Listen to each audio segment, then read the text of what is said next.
ಕಾರ್ಯಕ್ರಮದಲ್ಲಿ ಭಾಗವಹಿಸಿರ್ತಕ್ಕಂಥ ಅಖಿಲ ಭಾರತ ಕಾಂಗ್ರೆಸ್ ಪಕ್ಷದ ಅಧ್ಯಕ್ಷರು, ರಾಜ್ಯಸಭೆಯಲ್ಲಿ ವಿರೋಧ ಪಕ್ಷದ ನಾಯಕರು ಆದಂತ ಮಾನ್ಯ ಮಲ್ಲಿಕಾರ್ಜುನ ಖರ್ಗೆ ಅವರೇ, ಲೋಕಸಭೆಯಲ್ಲಿ ವಿರೋಧ ಪಕ್ಷದ ನಾಯಕರು, ನಮ್ಮೆಲ್ಲರ ನಾಯಕರು ಆದಂತ ಶ್ರೀ ರಾಹುಲ್ ಗಾಂಧಿ ಅವರೇ, ಎಐಸಿಸಿ ಪ್ರಧಾನ ಕಾರ್ಯದರ್ಶಿಗಳಾದಂತ ಶ್ರೀ ವೇಣುಗೋಪಾಲ್ ಅವರೇ, ಇನ್ನೊಬ್ಬರು ಎಐಸಿಸಿ ಪ್ರಧಾನ ಕಾರ್ಯದರ್ಶಿಗಳಾದಂತ ಶ್ರೀ ಸುರ್ಜೇವಾಲಾ ಅವರೇ, ಕೆಪಿಸಿಸಿ ಅಧ್ಯಕ್ಷರು ಉಪಮುಖ್ಯಮಂತ್ರಿಗಳು ಆದಂತ ಶ್ರೀ ಡಿ.ಕೆ. ಶಿವಕುಮಾರ್ ಅವರೇ,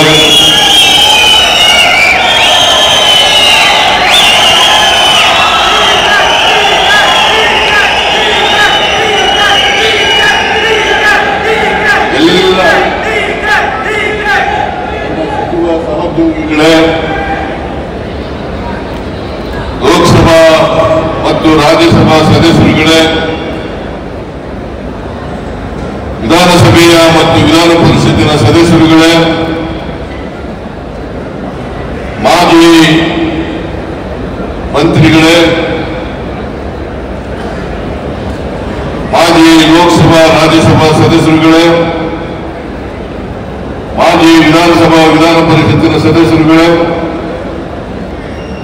ಕಾಂಗ್ರೆಸ್ಸಿನ ಇತರ ಎಲ್ಲ ಮುಖಂಡರುಗಳೇ,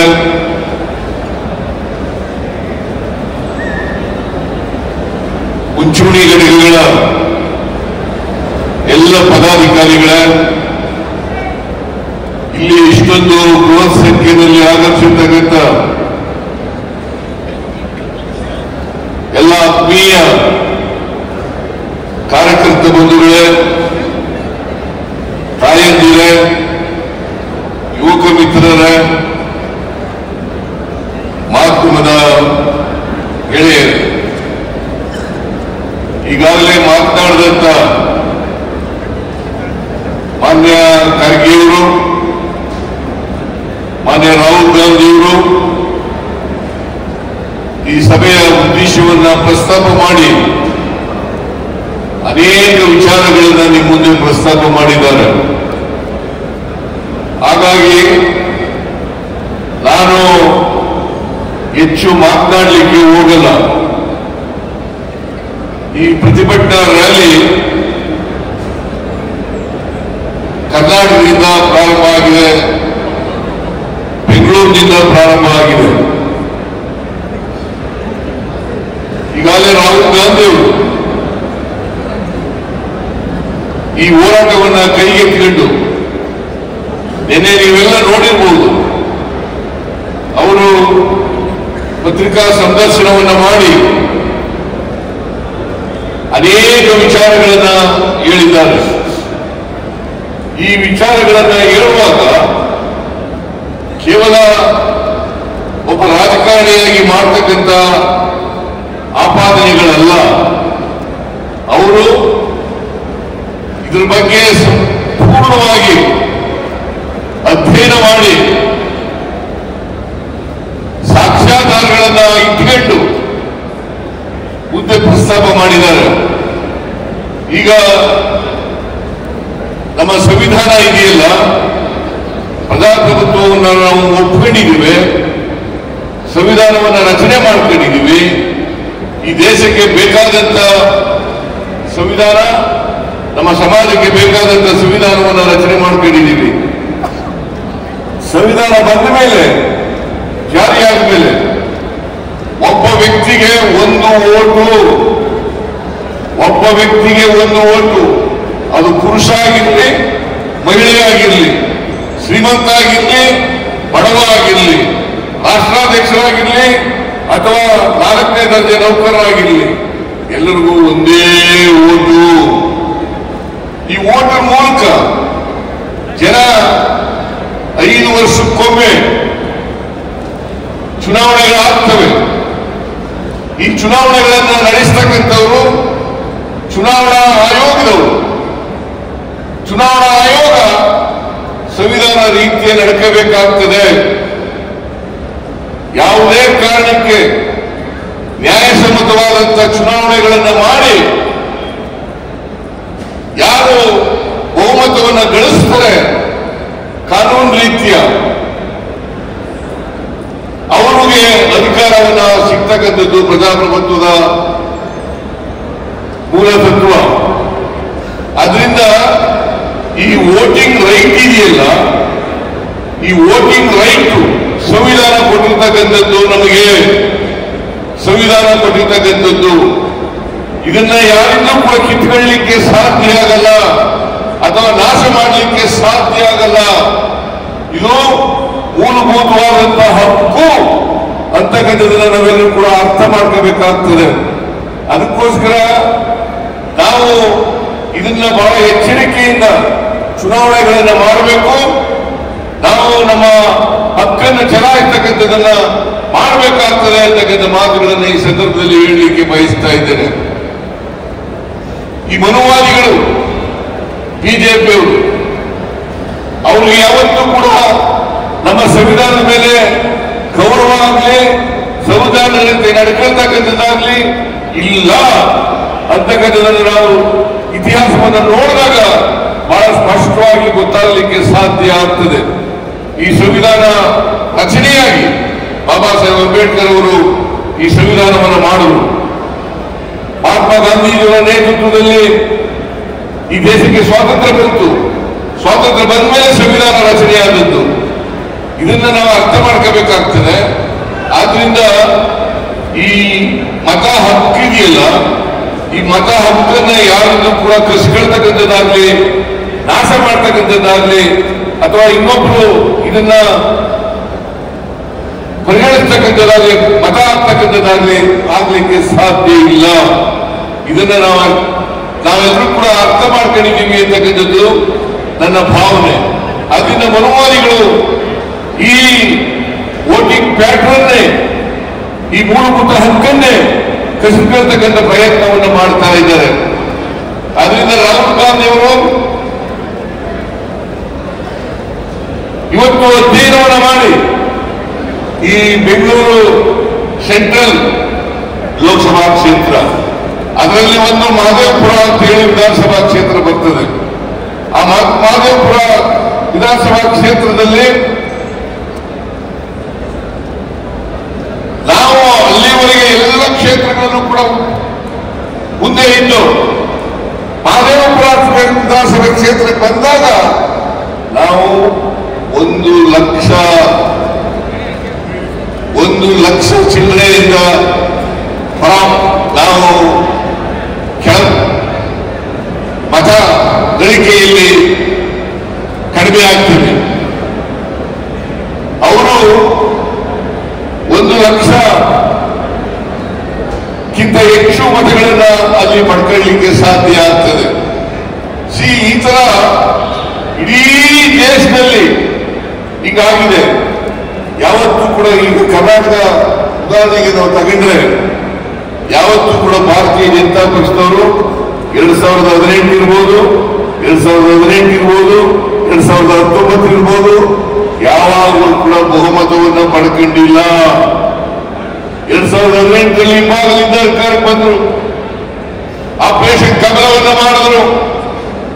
2018ರಲ್ಲಿ ಮತ್ತೆ ಆಪರೇಷನ್ ಕಮಲವನ್ನು ಮಾಡಿದ್ರು. ಮತ್ತೆ ಲೋಕಸಭೆಯಲ್ಲೂ ಕೂಡ ಮತ ಕದೀಲಿಕ್ಕೆ ಪ್ರಯತ್ನವನ್ನ ಮಾಡಿದ್ರು. ಹಾಗಾಗಿ ನಮಗೆ ಇಂಟರ್ನಲ್ ಸರ್ವೆ ಪ್ರಕಾರ ನಮಗೆ ಕಳೆದ 2024ರಲ್ಲಿ 16 ಸ್ಥಾನಗಳನ್ನು ಗೆಲ್ಲಬೇಕಾಗಿತ್ತು. ನಾವು ಬರೀ 9 ಸ್ಥಾನಗಳ ಚುನಾವಣೆಗಳನ್ನು ಗೆಲ್ಲಲಿಕ್ಕೆ ಸಾಧ್ಯ ಆಯಿತು. ಇದು ಕಾರಣ ಏನಪ್ಪ ಅಂತಂದ್ರೆ 7 ಕ್ಷೇತ್ರಗಳಲ್ಲಿ ಮತಗಳನ್ನ ಕದೀತಕ್ಕಂಥ ಕೆಲಸವನ್ನ ಮಾಡಿದ್ರು. ಈಗಾಗಲೇ ರಾಹುಲ್ ಗಾಂಧಿಯವರು ನಿಮಗೆ ಯಾವ್ಯಾವ ರೀತಿಯಲ್ಲಿ ಮತವನ್ನ ಕದೀಲಿಕ್ಕೆ ಸಾಧ್ಯ ಆಗ್ತದೆ, ಮಹದೇವಪುರ ವಿಧಾನಸಭಾ ಕ್ಷೇತ್ರದಲ್ಲಿ ಯಾವ ರೀತಿ ಮತವನ್ನ ಕದ್ದಿದ್ದಾರೆ ಅಂತಕ್ಕಂಥದನ್ನ ಪ್ರಸ್ತಾಪ ಮಾಡಿದ್ದಾರೆ. ನಾನು ಅದನ್ನು ಮತ್ತೆ ಮಾಡ್ಲಿಕ್ಕೆ ಹೋಗೋದಿಲ್ಲ. ಅದರಿಂದ ಭಾರತೀಯ ಜನತಾ ಪಕ್ಷದವರು ಕರ್ನಾಟಕದಲ್ಲಿ ಯಾವತ್ತೂ ಕೂಡ ಜನರ ಆಶೀರ್ವಾದದಿಂದ ಅಧಿಕಾರಕ್ಕೆ ಬಂದಿಲ್ಲ. ಹಿಂಭಾಗದಿಂದ ಮತ ಕರೆಯೋದ್ರಿಂದ ಅವರು ಆಪರೇಷನ್ ಕಮಲ ಮೂಲಕ ಅಧಿಕಾರಕ್ಕೆ ಬಂದಿದ್ದಾರೆ ಹೊರತು ಯಾವತ್ತೂ ಕೂಡ ಜನರ ಆಶೀರ್ವಾದವನ್ನು ಪಡೆದು ಅಧಿಕಾರಕ್ಕೆ ಬಂದಿಲ್ಲ ಅಂತಕ್ಕಂಥದ್ದು ನಿಮ್ಮೆಲ್ಲರ ಗಮನಕ್ಕೆ ತರಲಿಕ್ಕೆ ಬಯಸ್ತಾ ಇದ್ದೇನೆ. ಅದರಿಂದ ಇವತ್ತು ನರೇಂದ್ರ ಮೋದಿ ಅವರು ಪ್ರಧಾನಮಂತ್ರಿ ಆದ್ಮೇಲೆ ಈ ದೇಶದಲ್ಲಿ ಇವಿಎಂ ಅನ್ನ ಜಾರಿಗೆ ತಂದ್ಮೇಲೆ ಅದನ್ನ ದುರುಪಯೋಗ ಮಾಡ್ಕೊಳ್ತಕ್ಕಂಥದ್ದು, ಇವಿಎಂ ಅನ್ನ ಮತ್ತೆ ಮತ ಕಳ್ತನ ಮಾಡ್ತಕ್ಕಂಥದ್ದು, ಈ ಮೂಲಕ ಆಪರೇಷನ್ ಕಮಲವನ್ನು ಮಾಡ್ತಕ್ಕಂಥದ್ದು, ಈ ಮೂಲಕ ಅಧಿಕಾರಕ್ಕೆ ಬರತಕ್ಕಂಥ ಪ್ರಯತ್ನವನ್ನು ಮಾಡ್ತಾ ಇದ್ದಾರೆ. ಇದು ಬರೀ ಕರ್ನಾಟಕದಲ್ಲಿ ಅಷ್ಟೇ ಅಲ್ಲ, ಇಡೀ ದೇಶದಲ್ಲಿ ನಡೆದಿರ್ತಕ್ಕಂಥ ವಿಚಾರ. ಹಾಗಾಗಿ ಈ ಹಿಂಭಾಗದಿಂದ ಭಾರತೀಯ ಜನತಾ ಪಕ್ಷದವರು ಅಧಿಕಾರಕ್ಕೆ ಬರತಕ್ಕಂಥದ್ದು. ಕಳೆದ ಲೋಕಸಭಾ ಚುನಾವಣೆಯಲ್ಲಿ ನರೇಂದ್ರ ಮೋದಿ ಅವರು ಬಹುಮತವನ್ನು ಗಳಿಸಿರಲಿಲ್ಲ, ಅವರ ಎನ್ಡಿಎ ಕೂಡ ಬಹುಮತವನ್ನು ಗಳಿಸಿರಲಿಲ್ಲ. ಸುಮಾರು 60, 70, 80 ಕ್ಷೇತ್ರಗಳಲ್ಲಿ ಈ ರೀತಿಯಾದ ಮೋಸವನ್ನು ಮಾಡಿ ಅಧಿಕಾರಕ್ಕೆ ಬಂದಿರ್ತಕ್ಕಂಥದ್ದು ಅಂತಕ್ಕಂಥ ಮಾತುಗಳನ್ನು ಹೇಳಲಿಕ್ಕೆ ಬಯಸ್ತಾ ಇದ್ದೇನೆ. ಅದರಿಂದ ನರೇಂದ್ರ ಮೋದಿ ಅವರಿಗೆ ಅಧಿಕಾರದಲ್ಲಿ ಇರಲಿಕ್ಕೆ ಯಾವುದೇ ನೈತಿಕ ಹಕ್ಕಿಲ್ಲ ಅಂತಕ್ಕಂಥ ಮಾತುಗಳನ್ನು ಹೇಳಲಿಕ್ಕೆ ಬಯಸ್ತಾ ಇದ್ದೇನೆ. ಅದರಿಂದ ನರೇಂದ್ರ ಮೋದಿ ಅವರು ಕೂಡಲೇ ರಾಜೀನಾಮೆ ಕೊಡಬೇಕು.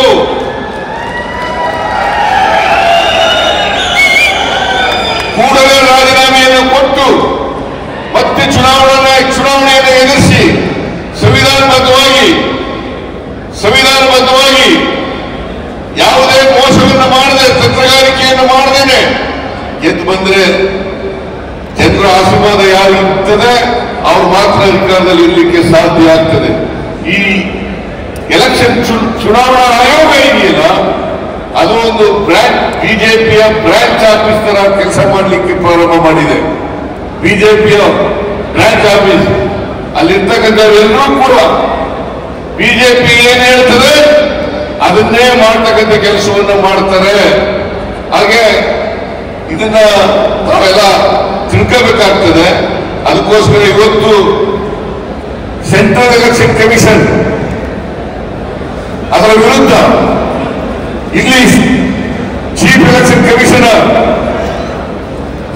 ಸ್ಟೇಟ್ ರಾಜ್ಯ ಮಟ್ಟದ ಎಲೆಕ್ಷನ್ ಚುನಾವಣಾ ಆಯೋಗ ಇವುಗಳ ವಿರುದ್ಧವಾಗಿ ಇವತ್ತು ಪ್ರತಿಭಟನೆಯನ್ನು ಇಲ್ಲಿಂದ ಪ್ರಾರಂಭವಾಗಿದೆ. ಇದು ಇಡೀ ದೇಶದಲ್ಲಿ ರಾಹುಲ್ ಗಾಂಧಿಯವರು ಈ ವಿಚಾರವನ್ನ ಎತ್ತಿಕೊಂಡು, ಚುನಾವಣಾ ವಿಚಾರವನ್ನ ಎತ್ತಿಕೊಂಡು ಹೇಗೆ ಬಿಜೆಪಿಯವರು ಮೋಸ ಮಾಡ್ತಾರೆ, ವನವಾದಿಗಳು ಮೋಸ ಮಾಡ್ತಾರೆ. ಯಾಕೆಂತಂದ್ರೆ ಬಿಜೆಪಿಯವರು ಎಲ್ಲಾ ಕಾಲದಲ್ಲೂ ಕೂಡ ಅಧಿಕಾರದಲ್ಲಿ ಇರಲೇಬೇಕು ಅಂತಕ್ಕಂಥ ಮನೋಭಾವ ಇರ್ತಕ್ಕಂಥವ್ರು. ಬಿಜೆಪಿಯವರು ಹಿಂದುಳಿದವರಿಗೆ, ದಲಿತರಿಗೆ, ಅಲ್ಪಸಂಖ್ಯಾತರಿಗೆ ಬೆದರಿಸಿ ಅವರ ನಾಯಕತ್ವವನ್ನು ನಾಶ ಮಾಡಿ ಇವತ್ತು ಅಧಿಕಾರದಲ್ಲಿ ಇರ್ತಕ್ಕಂಥ ಕೆಲಸವನ್ನ ಮಾಡ್ತಾರೆ. ಇವರನ್ನೆಲ್ಲ ಬಳಸ್ಕೊಳ್ಳಲಿಕ್ಕೆ ಉಪಯೋಗಿಸ್ಕೊಳ್ತಕ್ಕಂಥದ್ದು, ಎದುರಿಸ್ತಕ್ಕಂಥದ್ದು, ಇಡಿಯನ್ನು ಉಪಯೋಗಿಸ್ತಕ್ಕಂಥದ್ದು, ಇನ್ಕಮ್ ಟ್ಯಾಕ್ಸ್ ಅನ್ನು ಉಪಯೋಗಿಸ್ತಕ್ಕಂಥದ್ದು, ಸಿಬಿಐ ಉಪಯೋಗಿಸ್ತಕ್ಕಂಥದ್ದು, ಇದನ್ನೆಲ್ಲ ಮಾಡಿ ಇವತ್ತು ಅಧಿಕಾರದಲ್ಲಿ ಉಳಿತಕ್ಕಂಥ ಪ್ರಯತ್ನವನ್ನು ಮಾಡ್ತಾ ಇದ್ದಾರೆ. ಅದರಿಂದ ನಾವು ಯಾವುದೇ ಕಾರಣಕ್ಕೆ ಈ ಪ್ರಜಾಪ್ರಭುತ್ವ ಸಂವಿಧಾನ ಇದು ಇವರನ್ನ ತಿರುಚಲಿಕ್ಕೆ ಬಿಡಬಾರದು ಅಂತಕ್ಕಂಥ ಮಾತುಗಳನ್ನು ಹೇಳಲಿಕ್ಕೆ ಬಯಸ್ತಾ ಇದ್ದೇನೆ. ಅದರಿಂದ ಸಂವಿಧಾನವನ್ನು ಉಳಿಸ್ತಕ್ಕಂಥದ್ದು, ರಕ್ಷಣೆ ಮಾಡತಕ್ಕಂಥದ್ದು ನಮ್ಮೆಲ್ಲರ ಜವಾಬ್ದಾರಿ ಅಂತಕ್ಕಂಥ ಮಾತುಗಳನ್ನ ಹೇಳಲಿಕ್ಕೆ ಬಯಸ್ತಾ ಇದ್ದೇನೆ. ಅದರಿಂದ ಸಂವಿಧಾನ ಉಳಿದ್ರೆ ನಾವೆಲ್ಲ ಉಳಿಲಿಕ್ಕೆ ಸಾಧ್ಯ ಆಗ್ತದೆ. ಆದ್ದರಿಂದ ಸಂವಿಧಾನವನ್ನು ಉಳಿಸ್ತಕ್ಕಂಥದ್ದು, ಸಂವಿಧಾನವನ್ನು ರಕ್ಷಣೆ ಮಾಡ್ತಕ್ಕಂಥದ್ದು, ಪ್ರಜಾಪ್ರಭುತ್ವವನ್ನು ಉಳಿಸ್ತಕ್ಕಂಥದ್ದು, ಪ್ರಜಾಪ್ರಭುತ್ವವನ್ನು ರಕ್ಷಣೆ ಮಾಡ್ತಕ್ಕಂಥದ್ದು ನಮ್ಮೆಲ್ಲರ ಕರ್ತವ್ಯ ಅಂತಕ್ಕಂಥ ಮಾತುಗಳನ್ನು ಹೇಳಲಿಕ್ಕೆ ಬಯಸ್ತಾ ಇದ್ದೇನೆ. ಯಾಕೆಂದ್ರೆ ಈ ಸಂವಿಧಾನ ಉಳಿದರೆ ಸಮಾನತೆ ಬರಲಿಕ್ಕೆ ಸಾಧ್ಯ ಆಗ್ತದೆ. ದಲಿತ ವರ್ಗದವರಿಗೆ, ಹಿಂದುಳಿದವರಿಗೆ, ಬಡವರಿಗೆ, ಮಹಿಳೆಯರಿಗೆ, ಕಾರ್ಮಿಕರಿಗೆ ಅವರಿಗೆ ನ್ಯಾಯ ಸಿಗಲಿಕ್ಕೆ ಸಾಧ್ಯ ಆಗ್ತದೆ. ಈ ಅಸಮಾನತೆಯನ್ನು ಎಲ್ಲಿವರೆಗೆ ನಾವು ತೊಡೆದಾಕದಿಲ್ವೋ ಅಲ್ಲಿವರೆಗೆ ಈ ದೇಶದಲ್ಲಿ ಶಾಂತಿ, ನೆಮ್ಮದಿ ಉಳಿಲಿಕ್ಕೆ ಸಾಧ್ಯ ಇಲ್ಲ ಅಂತಕ್ಕಂಥ ಮಾತುಗಳನ್ನ ಈ ಸಂದರ್ಭದಲ್ಲಿ ಹೇಳಲಿಕ್ಕೆ ಬಯಸ್ತಾ ಇದ್ದೇನೆ. ಆದ್ರಿಂದ ಅಸಮಾನತೆಯನ್ನು ತೊಡೆದಾಕ್ತಕ್ಕಂಥದ್ದು ನಮ್ಮೆಲ್ಲರ ಜವಾಬ್ದಾರಿ. ಇದು ಬರಬೇಕಾದ್ರೆ, ಇದು ಆಗ್ಬೇಕಾದ್ರೆ ಯಾರಿಗೆ ಸಾಮಾಜಿಕ ನ್ಯಾಯದಲ್ಲಿ ನಂಬಿಕೆ ಇದೆ, ಯಾರಿಗೆ ಮಾತೃತ್ವದಲ್ಲಿ ನಂಬಿಕೆ ಇದೆ, ಯಾರಿಗೆ ಸಂವಿಧಾನದಲ್ಲಿ ನಂಬಿಕೆ ಇದೆ, ಯಾರಿಗೆ ಪ್ರಜಾಪ್ರಭುತ್ವದಲ್ಲಿ ನಂಬಿಕೆ ಇದೆ, ಅವರು ಮಾತ್ರ ಅಧಿಕಾರಕ್ಕೆ ಬಂದಾಗ ಮಾತ್ರ ಎಲ್ಲರಿಗೂ ಸಮಾನ ಅವಕಾಶಗಳು ಸಿಗಲಿಕ್ಕೆ ಸಾಧ್ಯ ಆಗ್ತದೆ.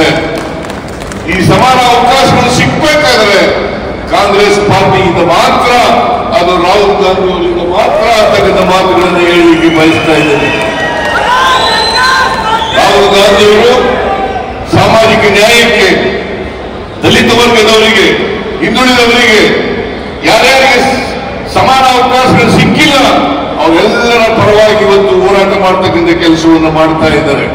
ನಾವೆಲ್ಲರೂ ಕೂಡ ಇವತ್ತು ರಾಹುಲ್ ಗಾಂಧಿ ಅವರ ಜೊತೆ ನಿಲ್ತಕ್ಕಂಥದ್ದು, ರಾಹುಲ್ ಗಾಂಧಿ ಅವರಿಗೆ ಬೆಂಬಲವನ್ನು ಕೊಡ್ತಕ್ಕಂಥದ್ದು ಇಡೀ ದೇಶ ಇವತ್ತು ರಾಹುಲ್ ಗಾಂಧಿ ಅವರ ನಾಯಕತ್ವ ಬೇಕು ಅಂತೇಳಿ ಇವತ್ತು ಬಯಸ್ತಾ ಇದೆ. ಅದಕ್ಕೋಸ್ಕರ ನಾವೆಲ್ಲರೂ ಕೂಡ ರಾಹುಲ್ ಗಾಂಧಿ ಅವರ ಜೊತೆ ನಿಲ್ಲೋಣ, ರಾಹುಲ್ ಪ್ರತಾಪ್ ಗಾಂಧಿ ಅವರ ಹೋರಾಟದಲ್ಲಿ ನಾವೆಲ್ಲರೂ ಕೂಡ ಪಾಲ್ಗೊಳ್ಳೋಣ ಅಂತಕ್ಕಂಥ ಮಾತುಗಳನ್ನು ಹೇಳಿ ಇವತ್ತು ಇಷ್ಟೊಂದು ದೊಡ್ಡ ಸಂಖ್ಯೆಯಲ್ಲಿ ತಾವೆಲ್ಲ ಬಂದಿದ್ದೀರಿ. ನೀವು ಬಂದು ರಾಹುಲ್ ಗಾಂಧಿ ಅವರಿಗೆ ಬೆಂಬಲವನ್ನು ವ್ಯಕ್ತ ಮಾಡಿದಿರಿ, ಅದಕ್ಕೆ ನಿಮ್ಗೆಲ್ಲರಿಗೂ ನಮಸ್ಕಾರಗಳನ್ನು ಹೇಳಲಿಕ್ಕೆ ಬಯಸ್ತಾ ಇದ್ದೇನೆ. ಮತ್ತೆ ಇಷ್ಟೊಂದು ದೊಡ್ಡ ಪ್ರಮಾಣದ ಕಾರ್ಯಕ್ರಮವನ್ನ ಏರ್ಪಾಡು ಮಾಡಿದವರು ಕೆಪಿಸಿಸಿ ಅವರು. ಅದರಿಂದ ಕೆಪಿಸಿಸಿ ಅಧ್ಯಕ್ಷರಿಗೆ, ಅವರ ಎಲ್ಲ ಪದಾಧಿಕಾರಿಗಳಿಗೆ ಮತ್ತು ನಿಮಗೆ ನಮಸ್ಕಾರಗಳನ್ನು ಹೇಳಿ ನನ್ನ ಮಾತುಗಳನ್ನು ಮುಗಿಸ್ತೇನೆ. ಜೈ ಹಿಂದ್, ಜೈ ಕರ್ನಾಟಕ. ಎಲ್ಲರೂ ಇರಬೇಕು. ಈಗ ರಾಹುಲ್ ಗಾಂಧಿ ಸಾಹೇಬರು ಎಲೆಕ್ಷನ್ ಕಮಿಷನ್ಗೆ ಕೆಲವು ಪ್ರಶ್ನೆ ಕೇಳಿದೆ. ತಾವು ದಯವಿಟ್ಟು 5 ನಿಮಿಷ ಎಲ್ಲ ನಿಂತ್ಕೊಂಡು ಆ ಪ್ರಶ್ನೆನ ಕೇಳಬೇಕು ನೀವು. Here are 5 questions to the Election Commission of India. Instead of threatening us, threatening me, answer these 5 questions. Number 1, why are you not giving voter lists in digital machine readable format to the people of India? Number 2, why are you destroying video evidence? Number 3, why is ECI committing massive fraud in the voter lists? Number 4, why is ECI threatening opposition instead of answering our questions? And finally, why is ECI behaving like an agent of the BJP? Namaskar. आप सब हमारे साथ नारा लगाएंगे, चुनाव आयोग हिसाब दो, जवाब दो। चुनाव आयोग जवाब दो, चुनाव आयोग हिसाब दो, चुनाव आयोग जवाब दो, चुनाव आयोग हिसाब दो। बीजेपी और चुनाव आयोग जवाब दो, बीजेपी और चुनाव आयोग हिसाब दो।